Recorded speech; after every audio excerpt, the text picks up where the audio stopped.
A esta altura ya nadie me nombra por mi nombre, Octavio. Todos me llaman abuelo. Incluida mi propia hija. Cuando uno tiene, como yo, 84 años, ¿qué más puede pedir? No pido nada. Fui y sigo siendo orgulloso. Sin embargo, hace ya algunos años que me he acostumbrado a estar en la mecedora o en la cama.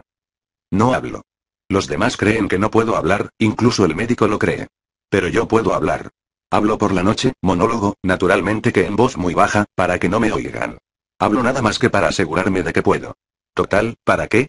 Afortunadamente, puedo ir al baño por mí mismo, sin ayuda. Esos 7 pasos que me separan del lavabo o del inodoro, aún puedo darlos. Ducharme no.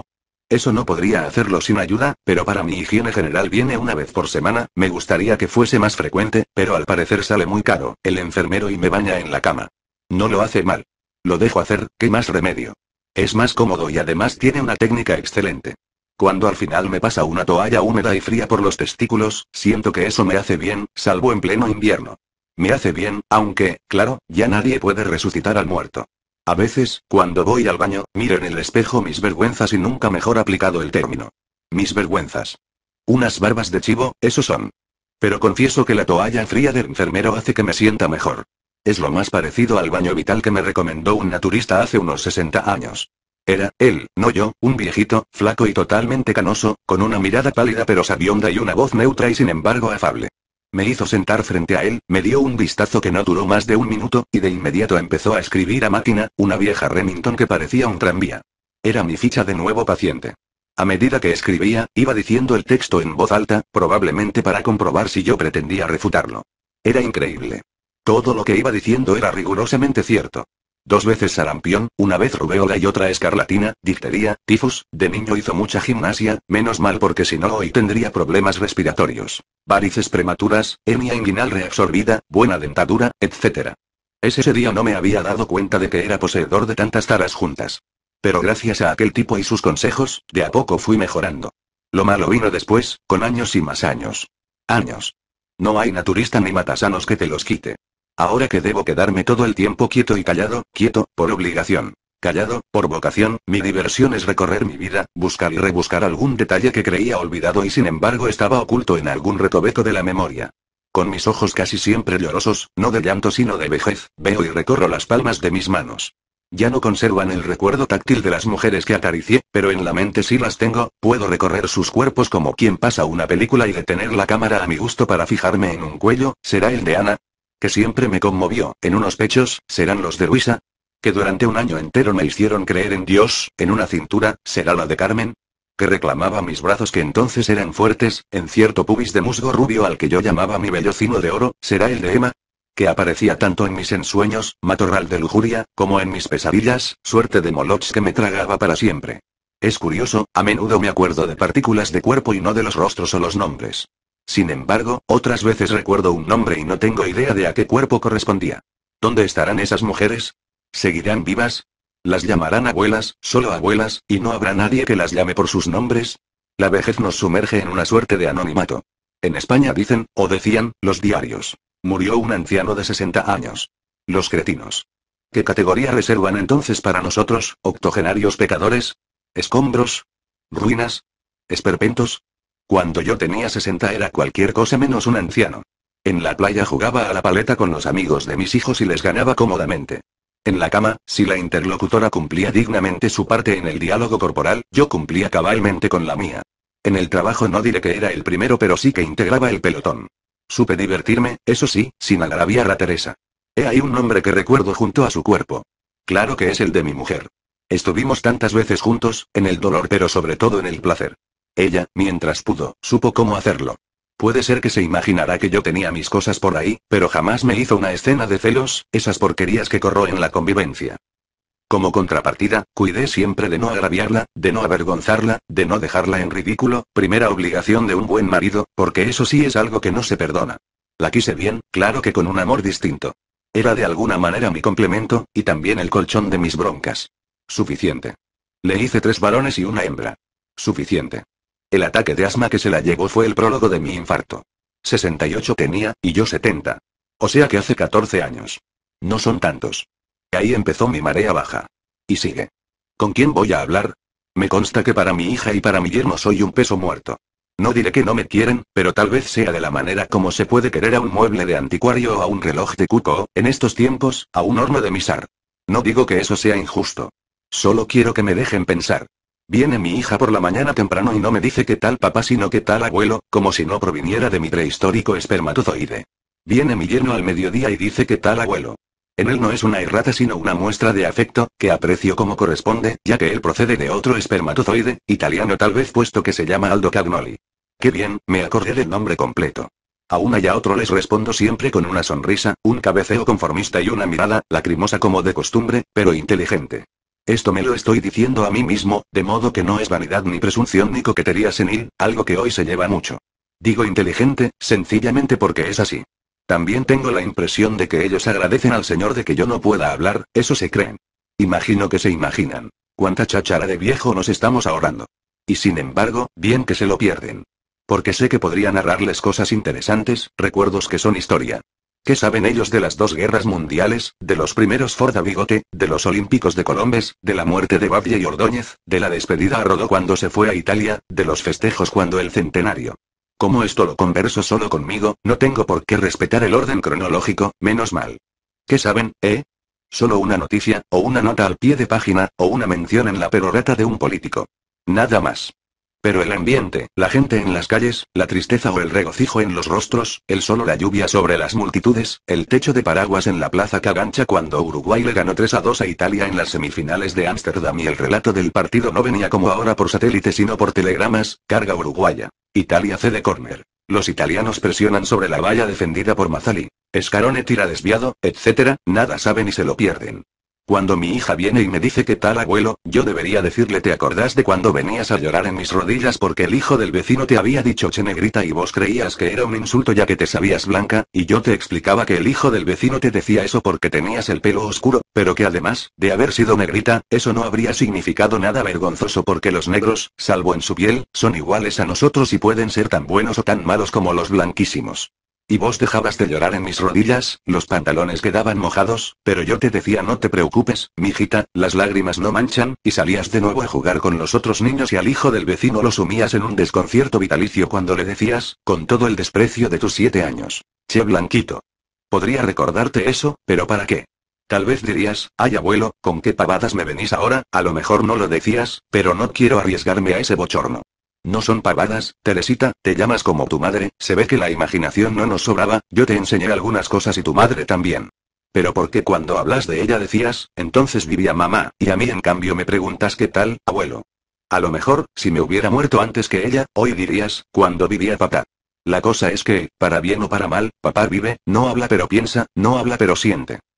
El único que con todo derecho me dice abuelo es, por supuesto, mi nieto, que se llama Octavio como yo, al parecer, tampoco a mi hija y a mi yerno le sobraba imaginación. Ahí está la clave.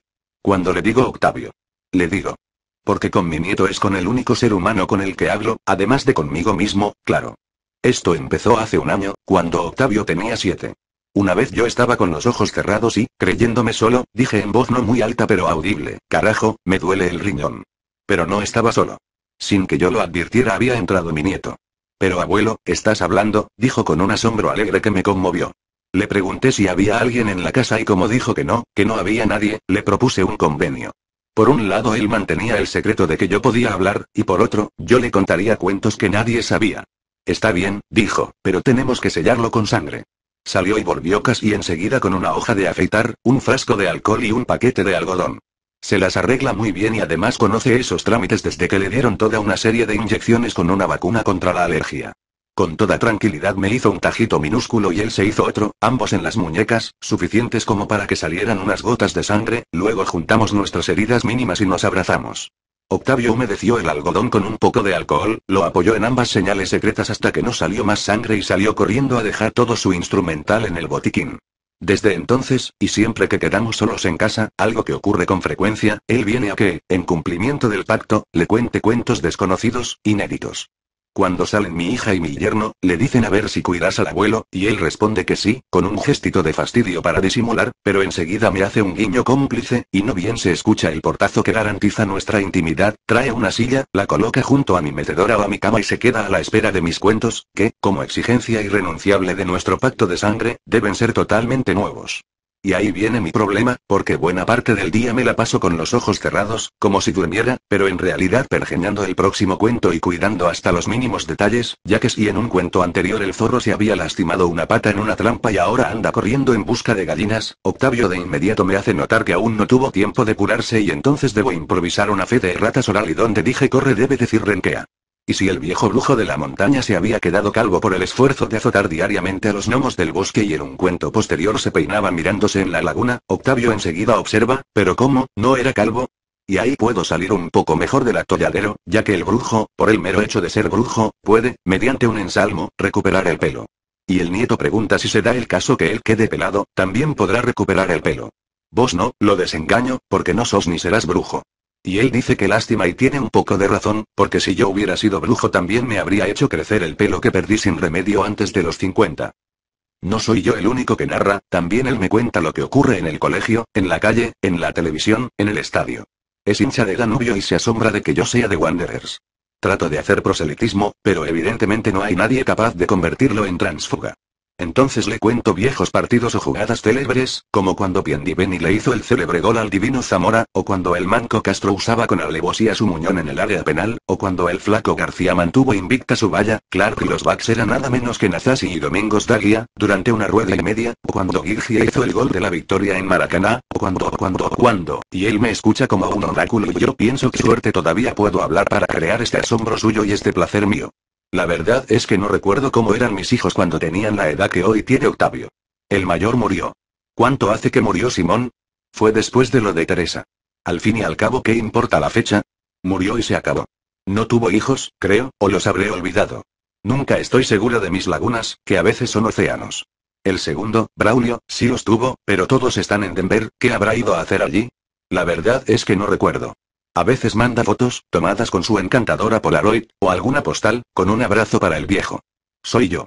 Él no me dice abuelo, me dice viejo. Me cago en la diferencia. Reconozco que una vez me mandó una radio a transistores. Todavía la tengo y a veces la oigo. Pero a menudo se queda sin pilas y tendría que pedirlas. Pero no pido nada. Nunca pido nada.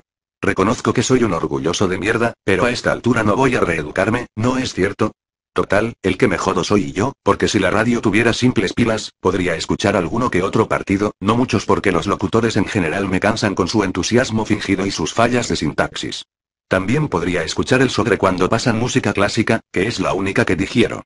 La alegría que tuve aquella tarde en que pude escuchar el Septimino. Lo tenía en disco, hace tiempo, vaya a saber dónde está. Quizá lo de las pilas podría solucionarse, sin mengua de mi podrido orgullo, diciéndoselo a mi nieto, para que éste, en cumplimiento de nuestro pacto de sangre y guardando siempre nuestro secreto, le dijera a mi hija, mira la radio del abuelo, está sin pilas, y entonces lo mandaran a la ferretería de la esquina para que me las trajera. Con eso alcanza.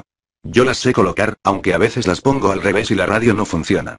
En alguna ocasión me ha llevado un buen cuarto de hora hallar la posición adecuada para las 4 de 1,5 voltios, pero igual me sirve para entretenerme un poco.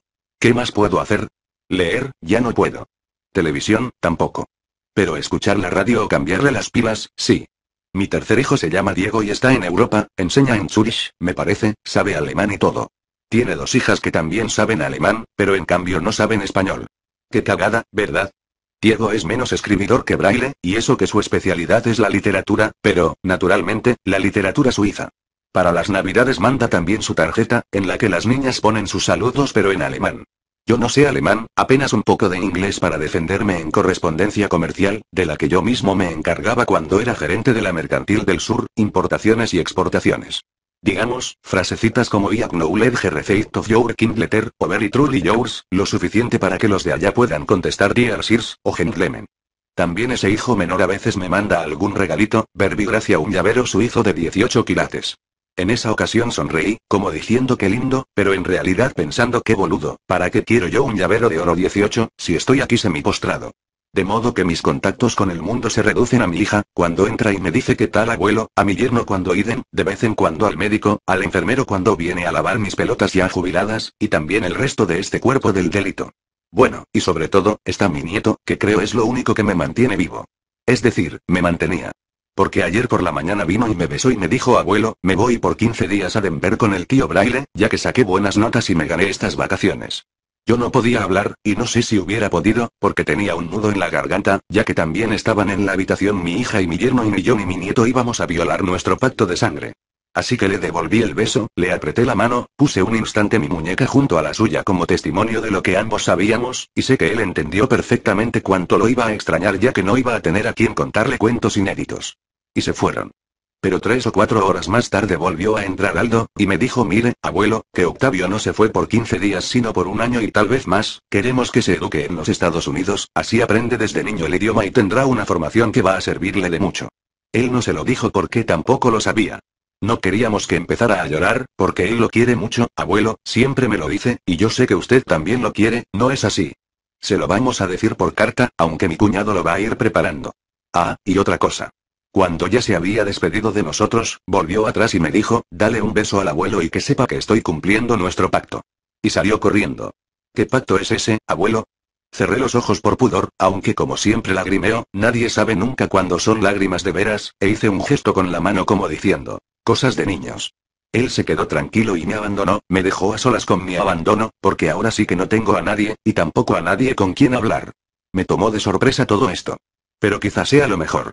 Porque ahora sí tengo ganas de morir. Como corresponde a un despojo de 84 años. A mi edad no es bueno tener ganas de vivir, porque la muerte viene de todos modos y a uno lo toma de sorpresa. A mí no. Ahora tengo ganas de irme, llevándome todo ese mundo que tengo en mi cabeza y los 10 o 12 cuentos que ya tenía preparados para Octavio, mi nieto. No voy a suicidarme, ¿con qué? Pero no hay nada más seguro que querer morir. Eso siempre lo supe. Uno muere cuando realmente quiere morir. Será mañana o pasado. No mucho más. Nadie lo sabrá. Ni el médico, ¿acaso se dio cuenta alguna vez de que yo podía hablar? Ni el enfermero ni Teresita ni Aldo. Solo se darán cuenta cuando falten 5 minutos. A lo mejor Teresita dice entonces papá, pero ya será tarde. Y yo en cambio no diré chau, apenas adiósito con la última mirada. No diré ni chau, para que alguna vez se entere Octavio, mi nieto, de que ni siquiera en ese instante peliagudo violé nuestro pacto de sangre. Y me iré con mis cuentos a otra parte. O a ninguna.